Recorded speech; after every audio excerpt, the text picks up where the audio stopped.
Chers Camerounais, bonjour.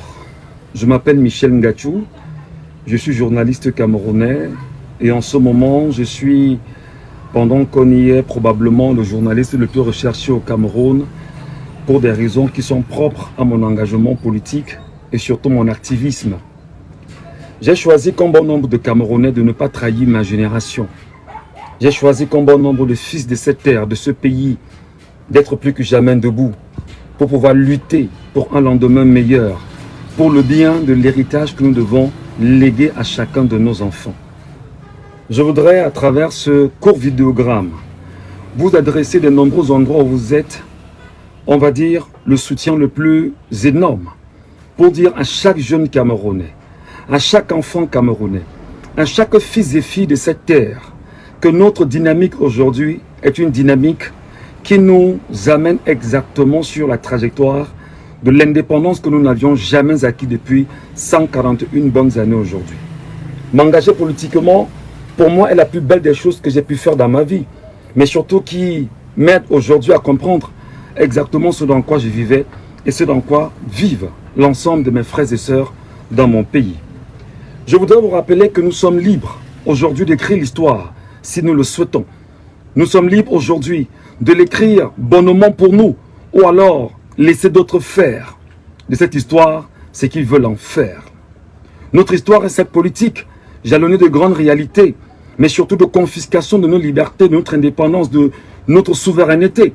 Et je suis de ceux qui pensent aujourd'hui qu'il est temps que le peuple camerounais comprenne de l'endroit où il est, de quelque endroit où il se trouverait, que ce n'est pas l'affaire d'une personne, c'est l'affaire du peuple tout entier. Quels que soient les jérémiades de ceux qui sont autour de nous et qui estiment qu'il faut absolument nous museler, absolument confisquer la pensée, mais surtout imposer le totalitarisme, il est fort remarquable qu'aujourd'hui, nous avions choisi peut-être de nous mettre loin, mais surtout de dire à nos frères et sœurs qui sont restés au Cameroun qu'ensemble, nous allons continuer ce combat. Ils ont choisi, comme certains, d'aller plus loin en mettant la main sur mon épouse, certainement celui qui en voudrait faire pression pour obtenir certaines informations dont je ne sais pas trop ce qu'il rechercherait, parce qu'en réalité, je l'ai toujours tenu à l'écart de tout ce qui est politique dans ma vie, et surtout, je me suis toujours arrangé à ce que, quelles que soient ces inquiétudes sur ma trajectoire politique ou encore de mon activisme, qu'elle ne prenne pas part, parce qu'elle restera mère, épouse et femme, pendant que moi je reste père. Je voudrais, ce matin, vous dire de quelques endroits où vous êtes. Chers Camerounais, aujourd'hui est une date historique pour chacun d'entre nous. Soit nous écrivons l'histoire comme elle doit s'écrire par le peuple camerounais, avec le stylo du peuple camerounais, avec l'encre du peuple camerounais, ou alors nous laissons la barbarie, la sauvagerie, la tyrannie, le totalitarisme, la dictature et surtout le fascisme, pour ne pas dire le tribalisme, continuer à avoir pignon sur rue au Cameroun. Mes chers amis, je voudrais ici transmettre un message particulier à ceux qui disent que viens lutter ici avec nous, en rappelant à ces derniers que c'est bien sûr de Londres qu'à un moment donné, le général de Gaulle a transmis le message aux Français qui sont levés au cœur de la Deuxième Guerre mondiale et aller de l'avant. S'il vous plaît, chers jeunes Camerounais, ne cédez pas aux sirènes, mauvaises sirènes de ceux qui tentent de vous décourager face à l'avenir. Tenez bon face à l'adversité. Le groupuscule de personnes au pouvoir n'est dirigé que par environ, ils sont environ 200 à 300 et on peut les quantifier à 1000 aujourd'hui pour ceux qui sont constitués comme étant les petites mains de la dictature. La dictature, oui, nous y sommes, nous vivons et vous êtes là justement au cœur d'une réalité qui est telle que nous sommes vraiment dans une dictature. Je vous appelle de quelque endroit où vous êtes, dans les 360 communes du Cameroun, à vous tenir debout en tant que citoyen camerounais et comprendre fondamentalement que la lutte est celle que nous devons faire pour nous libérer. Si nous ne luttons pas, nous ne serons pas libres. Parce que ceux qui sont en face de nous n'entendent pas un autre son de cloche, si ce n'est le son de cloche de la violence. Nous ne sommes pas pour la violence parce que notre devise est claire. Paix, travail et patrie, mais seulement il y en a en face de nous qui ne sont pas prêts pour la paix. La paix que nous chérissons, la paix que nous caressons, la paix que nous adorons, la paix qui nous interpelle tous, est cette paix qui fondamentalement est la première injection qu'on nous aurait donnée une fois sortis du ventre soit un être de paix. Mais comment être dans la paix pendant que d'autres nous font la guerre? Comment vivre dans la paix pendant que d'autres nous humilient? Comment vivre dans la paix pendant que d'autres nous piétinent? Comment vivre dans la paix pendant que d'autres s'enrichissent sur notre dos? Comment vivre dans la paix et ne pas être capable de se soigner? Comment être dans la paix et ne pas être capable de pouvoir se mouvoir convenablement dans son pays? Comment être dans la paix et ne pas être capable de jouir de ses libertés fondamentales à tous les niveaux possibles? Comment prôner la paix quand on ne peut pas soi-même être dans une logique de démocratie? Le chef de l'État, M. Paul Biya, le président en exercice, puisqu'il reste quelques mois, nous a dit qu'il voudrait qu'on retienne de lui qu'il a ramené la démocratie au Cameroun. Mais aujourd'hui, on est clair. Vous-même, vous voyez exactement la dite démocratie que Paul Biya souhaiterait que l'on garde de lui. Aujourd'hui, regardez comment les villes du Cameroun sont muselées partout. D'ailleurs, j'ai eu des images ce matin, au petit matin, bien sûr, de la poste centrale de Yaoundé, où il y a la police et tout ce qui passe avec la gendarmerie, et instiguer la peur au peuple camerounais. Peuple camerounais, peuple de ma terre, peuple de mon pays, peuple, 30 millions de personnes. En face de vous, il y a une élite comprador que vous connaissez, qui a choisi véritablement de te retirer ce que tu as de meilleur.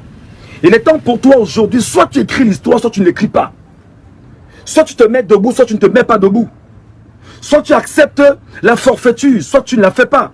Paul Atangandji n'est pas ton président de la République. Ferdinand Ngongo n'est pas ton président de la République. Chantal Biya n'est pas ta présidente de la République. Toutes ces personnes n'ont jamais été élues par le peuple camerounais. Ou encore, ces personnes ont été choisies par le président de la République pour pouvoir t'aider à être un Camerounais heureux dans ton pays. Seulement aujourd'hui, en dehors de Chantal Biya, qui est son choix féminin, il est donc clair qu'ils sont déterminés à te confisquer et à te maintenir en esclavage. Je veux donc te dire, Camerounais, de quelque endroit tu me regardes, il n'est pas temps de te décourager. Regarde ce qu'on a fait de tes pères. Regarde ce qu'on a fait de tes parents. Regarde ce qu'on a fait de toi. Regarde ce qu'on a fait de tes frères. Regarde ce qu'on a fait de tes sœurs. Regarde ce dans quoi le régime les a plongés et transmis comme venin. Regarde ce qu'ils sont devenus aujourd'hui.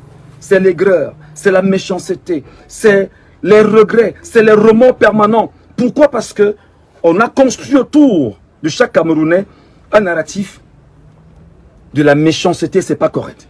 Je voudrais que tu te regardes toi-même, jeune Camerounais. Tu es allé à l'école, incapable d'avoir un boulot, comme moi d'ailleurs, de façon décente. Tu t'es battu à te positionner en ayant un terrain, un lopin, quelque part. On te l'a arraché arbitrairement. Tu t'es battu justement à faire des choses qui soient bien pour toi. Les impôts ne t'ont pas lâché. Tu t'es battu justement à mettre tout au monde un enfant. Et tu sais exactement qu'une fois arrivé à l'hôpital, il y a eu manque de couveuse. Tu t'es rassuré et tu sais exactement combien de personnes sont mortes sur ce qu'on appelle le triangle de la mort. Yaoundé, Douala, Bafoussam. Et tu sais exactement chaque année que tout est mis à dessein pour te tenir captif d'un système de bandits, de voleurs et de personnes qui sont déterminées justement à faire de toi un esclave.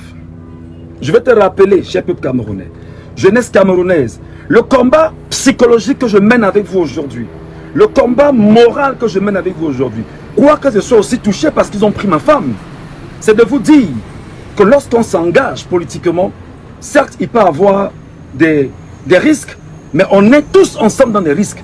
Parce qu'en touchant ma femme, ça pouvait être ta femme, toi. Ça pouvait être ta soeur. D'ailleurs, elle est ta femme, elle est ta soeur en même temps. En touchant celle qui est plus proche de moi, sachant justement que en mettant la main sur elle, je serais paniqué, je vais courir la chercher, je vais... Non!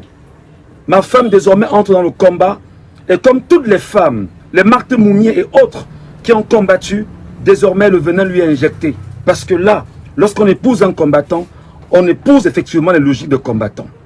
De l'endroit où tu es, chère épouse, chère dame, je voulais te dire pardon, maman. Je sais que tu as toujours été très loin de ce que je fais, parce que j'ai jamais voulu te mêler à ça. Tu dois plus que jamais garder le moral haut. Tu dois plus que jamais être forte. Je ne sais pas si te feront écouter ça. Je sais qu'ils vont t'empêcher d'écouter ça. Mais ne te gêne pas. Je voudrais en même temps dire à toutes les familles, c'est ma femme, je l'ai épousée. Je n'ai pas épousé notre femme, et ce n'est qu'elle que j'ai épousée, ce n'est qu'elle que j'aime. Et c'est très important. Elle m'a fait justement l'honneur de faire de moi un tagni chez nous. Et c'est pas une fois, c'est pas deux fois. Elle mérite tout mon respect, elle mérite tout mon amour, elle mérite toute ma force, elle mérite toute mon énergie, tout comme mes enfants. Donc, n'oubliez pas, Camerounais, pour eux, en réalité, comme j'ai dit, que ce qui les importe, le plus important pour eux, c'est de conserver leurs acquis, c'est de conserver leur famille dans les acquis et de faire de nos familles, comme mon épouse qui vient d'arrêter effectivement, des esclaves qui vont travailler, qui vont se battre, qui ne pourront rien avoir dans leur vie parce qu'il y aura au-dessus une élite, des gens choisis politiquement pour pouvoir manger, jouir de ce que 30 millions de Camerounais génèrent en dessous. Il est important que vous le sachiez. Nous sommes dans une lutte. La lutte n'est pas la lutte d'une communauté. La lutte n'est pas la lutte d'une ethnie. La lutte est la lutte de chaque Camerounais. La lutte est la lutte de chaque enfant du Cameroun. La lutte est la lutte de chaque enfant de 360 communes du Cameroun et de plus de 15 000 villages du Cameroun. La lutte n'est pas seulement la mienne. La lutte est la lutte du peuple camerounais. Et vous devriez plus que jamais être déterminé à vous dire, soit aujourd'hui, nous écrivons l'histoire de la plus belle des manières, soit alors, aujourd'hui, nous effaçons toutes les cartes que nous avions mises en place et nous repensons le Cameroun avec ceux qui nous auraient confisqués et qui nous auraient pris en otage. N'oubliez pas que Ferdinand Ngongo, Chantal Biambondo Ayolo, Oza Baboke et tous ceux qui ont fait une réunion secrète il y a quelques jours chez Philippe Margambois sont un groupe de personnes. Ils ne sont pas 50. Leur but, c'est de vous vendre la peur. Et je sais exactement que la peur est la chose la mieux vendue au Cameroun, au peuple camerounais. Je viens donc vous dire, chers jeunes Camerounais, chers compatriotes, sortez de la peur. Libérez-vous de la peur. Réalisez en fait que si le peuple souverain, qui est celui qui a validé toutes les lois, toute la loi fondamentale, toutes les lois, si le peuple souverain n'est pas debout pour revendiquer ce qui lui est propre, la mafia au pouvoir se battra encore à récupérer le peuple lui-même et le maintenir effectivement dans la position d'esclave. N'oubliez pas, pendant qu'on y est, que le dessein, le but, l'objectif qui soit ce qu'ils cherchent, c'est de tout faire pour voler à nouveau les élections au Cameroun. Et une fois que ces élections seront volées, ils vont vous imposer la peur. Et je rappelle bien évidemment que cette peur risque de vous conduire encore à des souffrances indicibles sur au moins 50 ans. N'oubliez pas ce que je vous ai dit. Ciblez chaque domaine. Touchez ce qui est important à leur vie. Ils ont touché ma femme. Vous n'allez pas oublier. Ils ont touché bien sûr à certains. Vous n'allez pas oublier. Pensez à vos frères qui sont dans les prisons qu'il faut libérer. Aujourd'hui, cette semaine, parce qu'il ne s'agit plus d'une affaire d'un Camerounais, il s'agit de l'affaire de tous les Camerounais. Pensez à tout ce qu'on a au Cameroun abusé pendant ces 43 années. Pensez à vos enfants qui sont morts dans des conditions inhumaines. Pensez à vos enfants qui sont morts dans des prisons. Rodrigue Dagueo et bon nombre. Parce qu'en réalité, ils ont subi la foudre de ce système totalitaire, dictatorial, fasciste et surtout tribaliste. Je viens donc vous renforcer en énergie en vous disant que ce qui doit se passer aujourd'hui à Elections Cameroun, comme leur volonté en fait, c'est de tout faire pour retirer le nom du professeur Maurice Kamto, qui est mon choix et je l'assume ouvertement parce qu'il est le regard, la face d'un Cameroun qui doit changer. Alors, il est important que vous vous tenez debout. Il faut écouter ce qu'ils vont vous dire. Il faut que chacun se tienne prêt. Parce que c'est une affaire du peuple camerounais. C'est une affaire de 40 millions de Camerounais. Aucune armée au monde n'a tué ses civils.